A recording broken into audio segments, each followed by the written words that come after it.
back. While St. Tammany Parish Coroner Dr. Christopher Tape was settling into his new office, efforts were underway to get him out of office. Tape announced Monday that he would not be resigning despite some pushback from the public.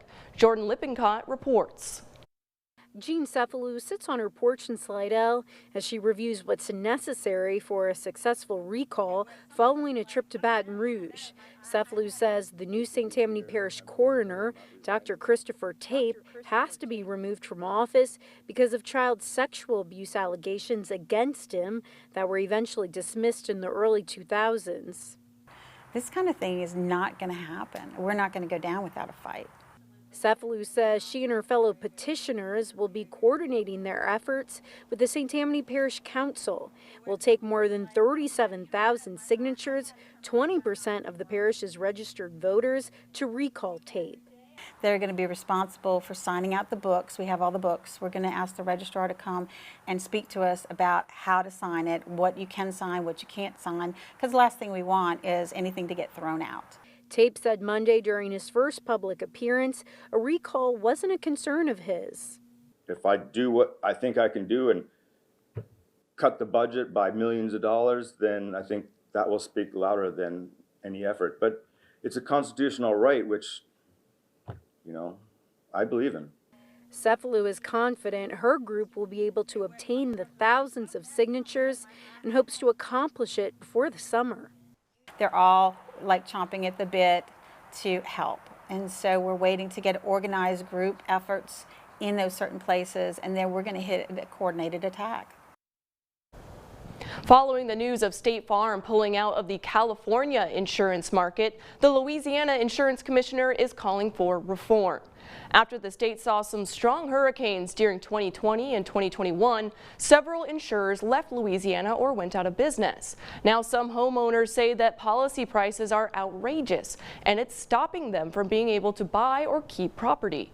In a statement, Commissioner Tim Temple said in part, as natural disasters become more frequent and more severe, the insurance industry is taking a harder look at each state to determine whether doing business there is worth the risk.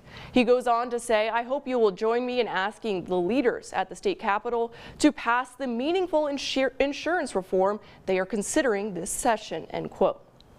In the midst of the ongoing issue of overcrowding in the St. Landry Parish Jail, the Second Chance program aims to help drug-related offenders avoid jail time and to get much-needed help on the road to recovery. Zane Hogue reports.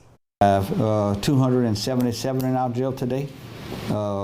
We over capacity by 35. My jail is at capacity. We're mandated to send these inmates to another facility, another parish.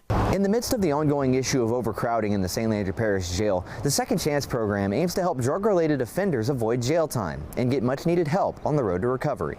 Initially beginning in the summer of 2022, the Second Chance program has continued to grow each year. The program's transitional specialist, Danielle Howell, says inmates are made aware of the program and can seek rehabilitation rather than continue facing jail time. Once a person gets to Second Chance, they're approved by the district attorney or our judges.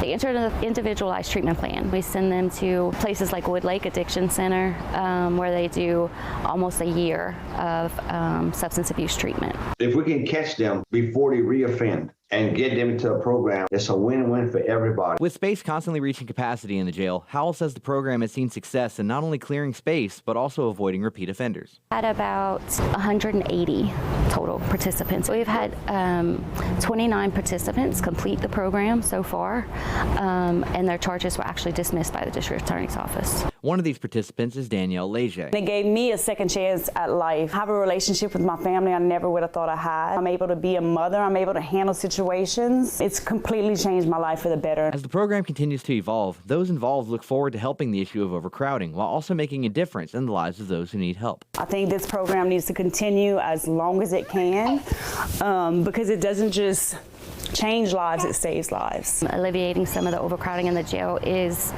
something we want to do. We see the difference that we can make, the changes we can make in people's lives and the people in this community, and so we just want to continue. In St. Landry Parish, Zane Hogue, KLFY News 10. After the break, we hear how a historic election in North Louisiana saw a record number of young voters, and the governor is calling for a judge to be impeached.